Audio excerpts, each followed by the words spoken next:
Something I picked up and grew an interest in over the past couple of years is the world of tabletop RPGs. It started when I took an interest in playing games like Baldur's Gate and Planescape Torment for the first time, and eventually crescendoed in me picking up a copy of the Dungeons & Dragons 5th edition rulebook and a pre-made adventure. I roped in a few of my friends into letting me dungeon master our way through character creation and set foot into the first part of the adventure, clearing out a cave of goblins and getting into all sorts of shenanigans.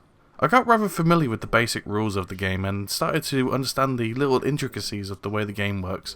And then COVID happened. As of yet, we haven't properly continued that game we started getting on 2 years ago now. While online D&D is still fun, something about all sitting around a table to do it is just far more engaging to me.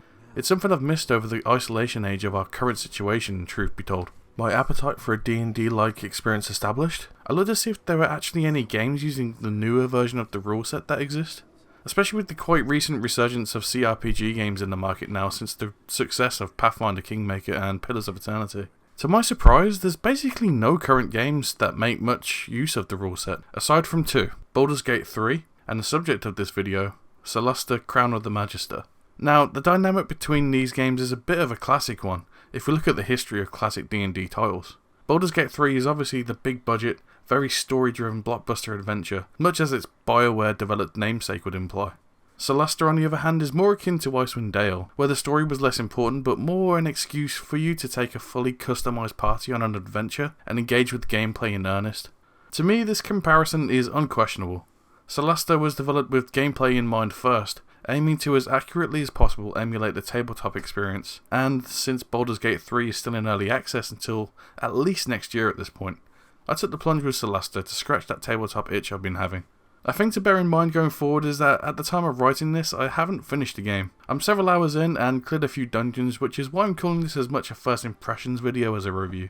Upon starting the game, you're introduced to your options, and met with the main musical theme of the game.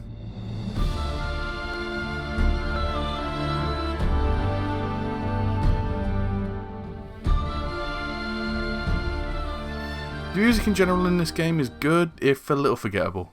The music communicates a sense of high fantasy well, but does little to stick in my mind with memorable melodies. But that's fine, it's mostly there to just soundtrack the action anyway.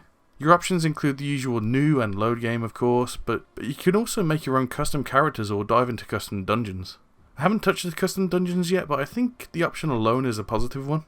It provides content beyond the main campaign and provides a theoretically infinite amount of it too.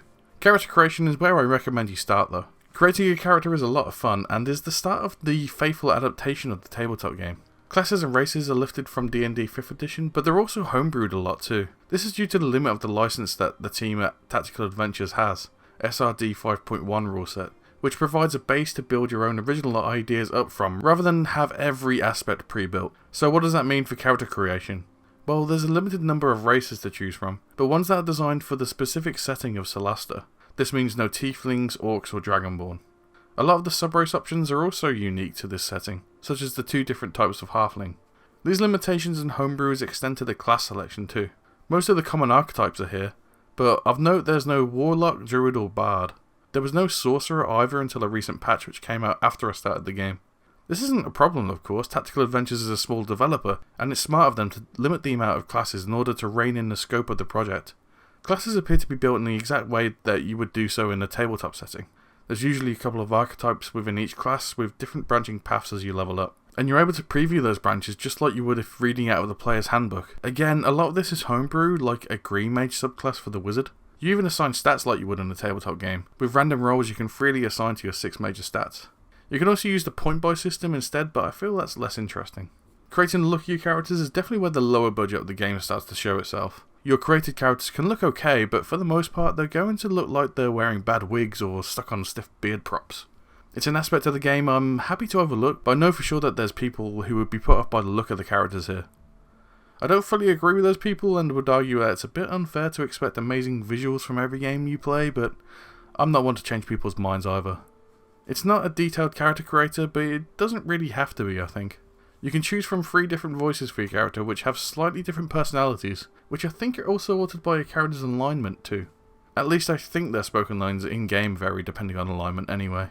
So you've got your team set and ready to start your adventure. What better way to start a D&D campaign than in a tavern waiting for your job's contact to arrive? This is where another of those low budget issues show up again though. The voice acting isn't amazing, and the lip sync on the character models is pretty much non-existent. However, I think what overshadows that is that each character around the table, telling tales of how they came to this tavern, is one that you made yourself. It feels genuine to the tabletop experience. Even the average voice acting in some way adds to that feeling. Your mates aren't voice acting gods, and neither are the people doing the voice work here. This setup of each character discussing what they did before arriving is also good tutorial design, as you spend a small amount of time with each character in the way that highlights their unique abilities. The tutorial highlights the importance of movement and manipulating the environment, which turn out to be very useful things over the course of the campaign. Mostly to solve puzzles, but as seen in one of the tutorial sections, the push action works just like it would in a real game and allows you to push an enemy off the ledge. Very cool stuff and great implementation of the D&D rules. So eventually your contact for the job arrives and you get your first taste of the dialogue system for the game. The different choices are often represented by one of your party, which I like as it makes sure everyone gets involved in some way. It's not deep, but it's a flourish that I think works well. By the end of the conversation, you set out to get officially started on your first quest. You learn about the shop system and the crafting interfaces. The crafting I haven't really got stuck into as of yet, but it seems simple and useful enough. The shop is not much use at the start, as due to this being 5th edition default rules, everyone starts with some basic gear which will stay useful for a fair bit. There is another group leader you can talk to who offers the services of something that's unique to this game as far as I know. Once you clear an area, you can chat with the leader of the scavengers who will clean up the loot left on the ground, sell it, and provide you with a cut of the profits. It's a neat idea as it makes clearing camps and dungeons rewarding even if you fail to find anything overly useful. Travelling to the location of the group's first quest, you can choose how you make your way there. These have various degrees of safeness, but the fastest way means less rations used up due to resting less. It's a nice bit of risk reward to think about, and is something to think about before setting forth. How many rations do you have?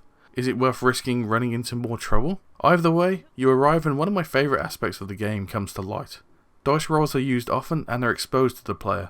For example, if a character rolls history while observing a ruin, if they roll well enough, then they can recognise it and share the information with the group. Failing can mean that the character doesn't recognise it. This aspect of role-playing in a tabletop setting is one of my favourites, due to it feeling like a good representation of how people think. Someone can be knowledgeable about history, but still forget or not have studied certain topics, determined by the roll of a dice. The nature of the dice is satisfying in combat too. Something about the sound of it and the random nature of it feels good to me. Modifiers alleviate the randomness somewhat, but it makes it all the more exciting when a sure shot flops, or especially when they succeed when it seems like it should fail. Combat itself is basically the rules of the tabletop game made real. Each character rolls initiative at the start of combat, and turns play out from there. Moving around the map is similar to something like XCOM Enemy Unknown and breaks up the environment into spaced blocks. And also like XCOM, there's a full and half cover system. Attacks, again, work like the tabletop game, where the attacker makes an attack roll and pits it against the defender's armor class, which is the number that needs to be rolled or higher to hit. Certain positions or debuffs can cause an attacker to hit with disadvantage though, that being rolling twice to hit and taking the lower result. Attacking an unlit enemy is probably the most common cause of this I've found so far. I can understand the criticism some people may have with the combat in this game, sometimes feeling a bit drawn out. I get it, but honestly that's just D&D combat in a nutshell. A big enough encounter in real life can take up to or more than an hour to get through. I personally don't mind it as there's a lot of options available, and if things start looking dicey, it's satisfying to persist and make it to the other end of the combat intact through your decision making and persistence. I think that's the heart of what makes me enjoy this game so much so far. There's a lot to criticise here, mostly with regards to its presentation. However, I think the gameplay more than makes up for it, and the UI is so clean that it's a joy to engage with too. The story so far is kinda interesting, but it's not the thing that's pulling me back. I would recommend this game to someone who's willing to engage with the gameplay, and maybe not take the story so seriously. So yeah, that's my take on the game. It's good, and I think people should play it. I thought it was kind of an interesting thing to take a quick look at, so here we go. It's available on Steam and the Xbox app for £31, or available at the minute on Game Pass for PC. Approach it with an open mind and you'll find a lot to like here, I think. Thanks for watching.